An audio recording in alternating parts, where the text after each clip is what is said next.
என் வாழ்க்கை பொது சேவையில் ஒரு நீண்ட பயணம். இது ஒரு சிறிய பதவியில் இருந்து தொடங்கியது. நான் நேர்மையாகவும் அர்ப்பணிப்புடனும் பணியாற்றினேன்.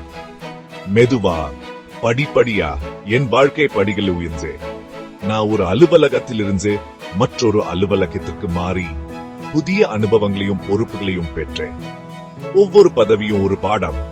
மக்கள், நிர்வாகம் மற்றும் எந்த எதிர்பார்ப்பும் இல்லாமல் ஒருவரின் கடமையை செய்வதன் முக்கியத்துவம் பற்றி எனக்கு கற்றுக் கொடுத்தது. வருவாய் முதல் திட்டமிடல் வரை பல்வேறு துறைகளில் பணியாற்றினேன். எனக்கு வழங்கப்பட்ட பாத்திரத்திற்கு எப்போதும் என் சிறந்ததை கொடுக்க முயற்சித்தேன். இந்த பாதை எப்போதும் எளிதாக இருக்கவில்லை. ஆனால் என் வேலை மீதான என் அர்ப்பணிப்பு என்ன தொடர்ந்து முன்னோக்கி செல்ல வைத்தது. பல ஆண்டுகளா நான் பல முக்கியமான பதவிகளை வகிக்கும் வாய்ப்பை பெற்றேன். ஒவ்வொன்றும் அதன் சொந்த சவால்களையும் கற்றல்களையும் கொண்டிருந்த வெவ்வேறு மாவட்டங்களில் பணிபுரியும் வாய்ப்பு எனக்கு கிடைத்தது. ஒவ்வொரு பகுதியின் தனிப்பட்ட தேவைகளையும் புரிந்துட்டேன். என் வேலை ஏழை விவசாயிகள் முதல் உயர் அதிகாரிகள் வரை அனைத்து தரப்பு மக்களுடன் என்ன தொடர்பு கொள்ள வைத்தது. அரசு நடைமுறைகளின் சிக்கல்களை கையாள்வதையும் மக்களின் நலன மனதில் வச்சுக் கொள்வதையும் கற்றுட்டேன். இந்த நீண்ட மற்றும் மாறுபட்ட பணி வாழ்க்கை பல எதிர்பாராத சூழ்நிலைகளுக்கு என்ன தயார்படுத்தி, ஆனா ஒரு குறிப்பிட்ட நாளின் நிகழ்வுகளுக்கு என்ன தயார்படுத்த எதுவும் இல்லை. என் குடும்பம் எப்போதும் எனக்கு ஒரு தூணாக இருந்துள்ளது. அனைத்து இடமாற்றங்கள், நீண்ட நேரம் வேலை செய்வது மற்றும் மன அழுத்தமான சூழ்நிலைகள் அனைத்திலும் அவர்கள் எனக்கு ஆதரவாக இருந்தனர். என் ஆன்மீக வாழ்க்கையும் சமமா முக்கியமானது. நான் எப்போதும் காஞ்சி மகா பெரியவரின் பக்தனாயிருந்தேன். அவரது போதனைகள் என் தனிப்பட்ட மற்றும் தொழில்முறை வாழ்க்கையில் எனக்கு ஒரு வழிகாட்டு ஒளியாக இருந்த. அவரது எளிய வார்த்தைகள் ஆழமான ஞானத்தை கொண்டிருந்த தர்மத்தின் மற்றும் நீதியின் பாதையை எனக்கு காட்டின. அவரது இருப்பு தூரத்தில் இருந்த போதிலும் ஒரு பாதுகாப்பு கவசம் போலவும் என் வாழ்க்கையில் அளவற்ற அமைதி மற்றும் வலிமையின் ஆதாரமாகவும் உணர்ந்தேன். அரசு சேவை வழியா இந்த பயணம் என் குடும்பத்தால் ஆதரிக்கப்பட்டு என் நம்பிக்கையால் வழிநடத்தப்பட்டு நான் யார் என்பதை வடிவமைச்சது. ஒரு பெரிய அமைப்பில் ஒரு சிறிய விடாமூச்சியுள்ள பகுதியாக இருப்பது மட்டுமே என் பங்கு என்று நான் நம்பினேன். என் எளிமையான நிலை ஒரு நாள் ஒரு வரலாற்று மற்றும் ஆழமான ஆன்மீக தருணத்தின் மையத்தில் என்ன வைக்கும் என்று நான் ஒருபோதும் கற்பனை செய்யவில்லை. என் அதிகாரப்பூர்வ கடமைகளை என் ஆழமான தனிப்பட்ட பக்தியுடன் இணைக்கும் ஒரு தருணம். ஒரு அரசு ஊழியனா என் வாழ்க்கையும் ஒரு பக்தனா என் வாழ்க்கையும் மறக்க முடியாத வகையில் இணையும் ஒரு நாளது. தேதி ஜனவரி 8 1994. இது மற்ற சாதாரண நாட்களை போலவே தொடங்கியது. வழக்கமான வேலைகளும் பொறுப்புகளும் நிறைஞ்சிருந்தது. உலகம் அதன் வழக்கமான வேகத்தில் நகர்ந்து கொண்டிருந்தது, வரவிருக்கும் ஆழ்ந்த அமைதியை பற்றி அறியாமல். நான் என் அலுவலகத்தில என் கடமைகளை செய்து கொண்டிருந்தேன். அப்போது செய்தி வந்தது. அது ஒரு முறையான அறிவிப்பு அல்லது சுற்றிக்கை அல்ல. அது ஒரு துக்க அலை. கிசுகிசுக்கள் மற்றும் தொலைபேசி அழைப்புகள் மூலம் பரவியது. ஒவ்வொரு வார்த்தையும் நம்ப முடியாத அளவுக்கு கனமாக இருந்தது. செய்தி என்னவென்றா, காஞ்சி மகா பெரியவர் நடமாடும் தெய்வம் சித்தி அடைந்து விட்டார். மதிய வேளையில் சூரியன் திடீரென்று இருண்டு போனது போல உணர்ந்தேன். ஒரு ஆழ்ந்த அதிர்ச்சி என்ன ஆட்டது. அது கோடிக்கணக்கான மக்கள் ஒரே நேரத்தில் உணர்ந்த ஒரு தனிப்பட்ட இழப்பு. மகா பெரியவர் ஒரு ஆன்மீக தலைவர் மட்டுமல்ல, அவர் நம் கலாச்சாரம் மற்றும் பாரம்பரியத்தின் ஆன்மாவாக இருந்தார். அவரது இருப்பு தலைமுறைகளா ஆறுதல் மற்றும் வழிகாட்டுதலின் நிலையான ஆதாரமாக இருந்தது. அவர் உடல் ரீதியாக இனி எங்களுடன் இல்லை என எண்ணம் தாங்க முடியாததாக இருந்தது. ஒரு ஆழ்ந்த சோகம் என்ன சூழ்ந்தது. அநாதையானது போன்ற ஒரு உணர்வு. சில நிமிடங்களுக்கு முன்பு பரபரப்பாக இருந்த அலுவலகம் திகைப்பூட்டும் அமைதியில் மூழ்கியது. அனைவரும் அதே அளவற்ற துக்கத்துடன் போராடினர்.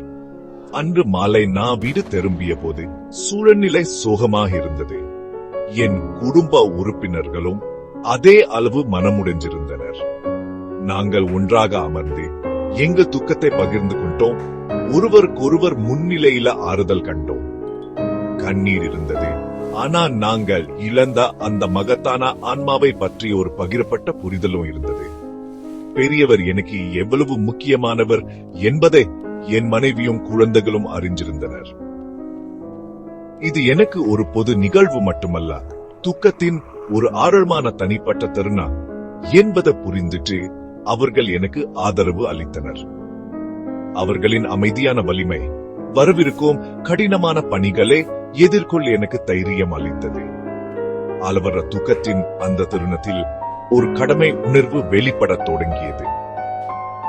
அந்த பகுதியில் உள்ள ஒரு அரசு அதிகாரியா என் பொறுப்புகள் குறிப்பிட்டக்கதா இருக்கும் என எனக்கு தெரியும். அவரது அந்தஸ்துள்ள ஒரு துறவியின் இறுதி சடங்குகள் உலகம் முழுவதிலுமிருந்து எண்ணற்ற பக்தர்களையும் பிரமுகர்களையும் ஈர்க்கும். நிர்வாணத்தையும் உணர்வு பூர்வமாகவும் தொல்லியமாகவும் நிர்வகிக்க வேண்டும். என் தனிப்பட்ட துக்கத்தை ஒதுக்கி வைக்க வேண்டும், அல்லது அதுக்கு பதிலா சேவைக்கு பயன்படுத்த வேண்டும். என் குருவுக்கு என் வேலை மூலம் என் இறுதி மரியாதையை செலுத்த இது ஒரு வாய்ப்பு என்று நான் உணர்ந்தேன். அவரது இறுதி பயணம் அமைதியாகவும் ஒழுங்காகவும் இருப்பதை உறுதி செய்வதன் மூலம். அடுத்த நாள் பரபரப்பாயிருந்தது. என் அதிகாரப்பூர்வ கடமைகளை நிரூபிப்பதற்கும் என் தனிப்பட்ட உணர்ச்சிகளை கையாவதற்கும் இடையில ஒரு நுட்பமான சமநிலை. என்னா முக்கியமான இடங்களுக்கு இடையில பிரிக்கப்பட்டு என் வீடு, என் அலுவலகம் மற்றும் காஞ்சி மடம். வீட்டில் என் குடும்பம் எனக்கு தேவையான உணர்ச்சிபூர்வமான ஆதரவை வழங்கியது. அவர்கள் சூழ்நிலையின் தீவிரத்தை புரிந்து கொண்டு நான் என் பொறுப்புகளில் முழுமையாக கவனம் செலுத்தும்படி அனைத்தையும் நிர்வகித்தனர். அவர்களின் அமைதியான ஆதரவு ஒரு ஆசீர்வாதமாக இருந்தது. கையில் உள்ள பணிகளில் முழுமையாக என்னை ஈடுபடுத்திக் கொள்ள அனுமதித்தது. வேறு எந்த நாளையும் போல்லாமல் ஒரு நாளை எதிர்கொள்ள நான் வெளியேறும் போது அவர்கள் பிரார்த்தனைகள் என்னுடன் இருந்தன. என் அலுவலகம் ஏற்பாடுகளை ஒருங்கிணைப்பதற்கான மையமாக மாறியது. தொலைபேசிகள் இடைவிடாமல் ஒலித்தன. வழிமுறைகள் முன்னும் பின்னுமா பறந்தன. காஞ்சிபுரத்துக்கு வந்து குவிந்த ஆயிரக்கணக்கான பக்தர்களுக்காக சூட்டத்தை கட்டுப்படுத்துதல், போக்குவரத்து ஒழுங்குபடுத்துதல் மற்றும் பாதுகாப்பு ஏற்பாடுகளை நிர்வகிக்க வேண்டியிருந்தது. ஒரு மூத்த அதிகாரியா அனைத்து அரசு துறைகளும் தடையின்றி ஒன்றிணைந்து செயல்படுவதை நான் உறுதி செய்ய வேண்டும். தவறுக்கு இடமில்லை. ஒவ்வொரு முடிவும் விரைவாகவும் கவனமாகவும் எடுக்கப்பட வேண்டும். நிகழ்வின் புனிதத்தன்மையும் பொதுமக்களின் பாதுகாப்பையும் மனதில் கொள்ள வேண்டும். இது என் பல வருட நிர்வாக அனுபவத்தின் ஒரு சோதனையாக இருந்தது. பின்னர் மழை இருந்தது. அனைவரின் உணர்ச்சியின் மையமா. என்ன முடிந்த போதெல்லாம் நான் அங்கு சென்று ஏற்பாடுகளை மேற்பார்வையவும் அந்த புனிதமான இடத்திலே இருக்கவும் செய்வேன். காற்று மந்திரங்கள் மற்றும் துக்கத்தா கனமாக இருந்தது. துக்கமும் பக்தியும் நிறைந்த முகலுடன் சூடிய பக்தர்களின் கடலை பார்ப்பது ஒரு ஆழ்ந்த உணர்ச்சி பூர்வமான அனுபவமாக இருந்தது. என் தனிப்பட்ட இழப்பு ஒரு பகிரப்பட்ட ஒன்று என்பதை அது எனக்கு நினைவூட்டியது. நாங்கள் அனைவரும் ஒரே குருவின் குழந்தைகள். எங்க துக்கத்தில் ஒன்றுபட்டோம். அங்கு இருப்பது அதிகாரப்பூர்வ வேலையின் குழப்பங்களுக்கு மத்தியிலும் ஒரு யாத்திரை போலவும் மகத்தான குருவுக்கு சேவை செய்ய ஒரு இறுதி வாய்ப்பு போலவும் உணர்ந்தேன். நாள் முழுவதும் நான் இந்த 3 துறைகளுக்கும் இடையில நகர்ந்தேன். அலுவலகத்தில் நான் ஒரு நிர்வாகி, தளவாடங்கள் மற்றும் ஒழுங்கில் கவனம் செலுத்தினேன். மடத்தில் நான் ஒரு எளிமையான பக்தன், என் சேவையை வழங்கினேன். வீட்டில் நான் ஒரு குடும்ப மனிதன், என் அன்புக்குரியவர்களிடமிருந்து வலிமை பெற்றேன். ஒவ்வொரு பாத்திரமும் தனித்துவமானது, ஆனா அவை அனைத்தும் மகா பெரியவருக்கு சேவை செய்யும் ஒற்றை நோக்கத்தால் ஒன்றோடொன்று இணைக்கப்பட்டிருந்த. என் தொழில்முறை வாழ்க்கையும் என் ஆன்மீக வாழ்க்கையும் ஒன்றாக மாறிய ஒரு நாள் அது. எல்லக மங்கின மீதமிருந்தது என் கடமையை மிகுந்த பக்தியுடன் செய்ய வேண்டும் என ஆசை மட்டுமே. நான் செல்ல செல்ல என் பொறுப்புகள் இன்னும் முக்கியமானதா மாறின. இந்தியாவின் பிரதமர் உட்பட பல முக்கிய பிரமுகர்கள் தங்கள் இறுதி மரியாதையை செலுத்த வருவார்கள் என்று எங்களுக்கு தகவல் கிடைச்சது. இது எங்கள் ஏற்பாடுகளுக்கு மற்றொரு சிக்கலான அடுக்க சேர்த்தது. குறிப்பா பிரதமரின் வருகையை ஒருங்கிணைக்கும் பணி எனக்கு இருந்தது. அவரது சுமூகமான வருகையையும் தரிசனத்தையும் உறுதி செய்யும் பணி எனக்கு வழங்கப்பட்டு, இது அதிக அழுத்தமான சூழ்நிலையா இருந்தது. ஆனா ஒரு விசித்திரமான அமைதி என்ன வழிநடத்தியது. பெரியவரே, இந்த அளவற்ற பொறுப்புகளை கையால் எனக்கு வலிமை அளிப்பதா உணர்ந்தேன். எனக்கு மிகவும் மறக்க முடியாத தருணங்களில் ஒன்னு ஒரு எளிமையான ஆனா ஆழமான பணி. அரசு சார்பாக மகா பெரியவருக்கு வழங்கப்படும் ஒரு குறிப்பிட்ட வகை சடங்கு சால்வே பொன்னாடை வாங்க எனக்கு அறிவுறுத்தப்பட்டது. நான் தனிப்பட்ட முறையில சென்று என்ன முடிந்த சிறந்த ஒன்றை தேர்ந்தெடுச்சேன். அந்த சால்வையை என் கைகளில் ஏந்திய போது ஒரு அளவற்ற உணர்ச்சி அலை என்னை ஆற்றது. இது வெறும் துணி துண்டு அல்ல, அது மரியாதையின் சின்னம், நம் அனைவரின் ஒரு இறுதி காணிக்கை. நான் அதை மிகுந்த கவனத்துடன் எடுத்து சென்றேன். எனக்கு வழங்கப்பட்ட மரியாதை மற்றும் சலுகையின் எடையை உணர்ந்தேன். இறுதி தரிசன ஏற்பாடுகள் மின் நுணுக்கமாக இருந்த பிரமுகர்களின் வருகையை நிர்வகிக்கும் குழுவில் நான் ஒரு பகுதியாக இருந்தேன். சடங்குகளின் புனித தன்மைக்கு இடையூறு இல்லாமல் அவர்கள் தங்கள் மரியாதையை செலுத்த முடியும் என்பதை உறுதி செய்தேன். அங்கு நின்று துறவியின் உடல் வடிவத்துக்கு மிக அருகில் இருந்தது. வார்த்தைகளா விவரிக்க முடியாத ஒரு அனுபவம். துக்கத்தின் மத்தியில் ஆழ்ந்த அமைதியின் தருணம் அது. இந்த பங்கு எனக்கு வழங்கப்பட்டதற்கு ஆழ்ந்த நன்றியை உணர்ந்தேன். என்ன போன்ற ஒரு எளிய அரசு ஊழியர் ஒரு ஆன்மீக மாமனிதரின் இறுதி பயணத்தில ஒரு சிறிய பங்களிப்பை செய்து கொண்டிருந்தார். அது ஒரு ஆசீர்வாதம், ஒரு உண்மையான சலுகை. அந்த நாள் என் நினைவில் என்றென்றும் பொறிக்கப்பட்டுள்ளது.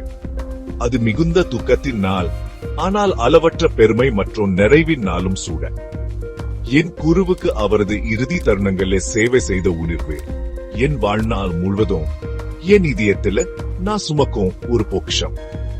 உண்மையான பக்தியுடன் செய்யப்படும் சேவை பிரார்த்தனையின் உயர்ந்த வடிவம் என்பது அந்த நாள் எனக்கு கற்றுக் கொடுத்தது. அந்த மறக்க முடியாத அனுபவம் தர்ம பாதையில் என் நம்பிக்கையை உறுதிப்படுத்தியது. அது என் முழு வாழ்க்கையின் மிகவும் அர்த்தமுள்ள மற்றும் ஆசீர்வதிக்கப்பட்ட நாளாகும். தெய்வீக அருளின் ஒரு உணர்ச்சி பூர்வமான நினைவூட்டல்.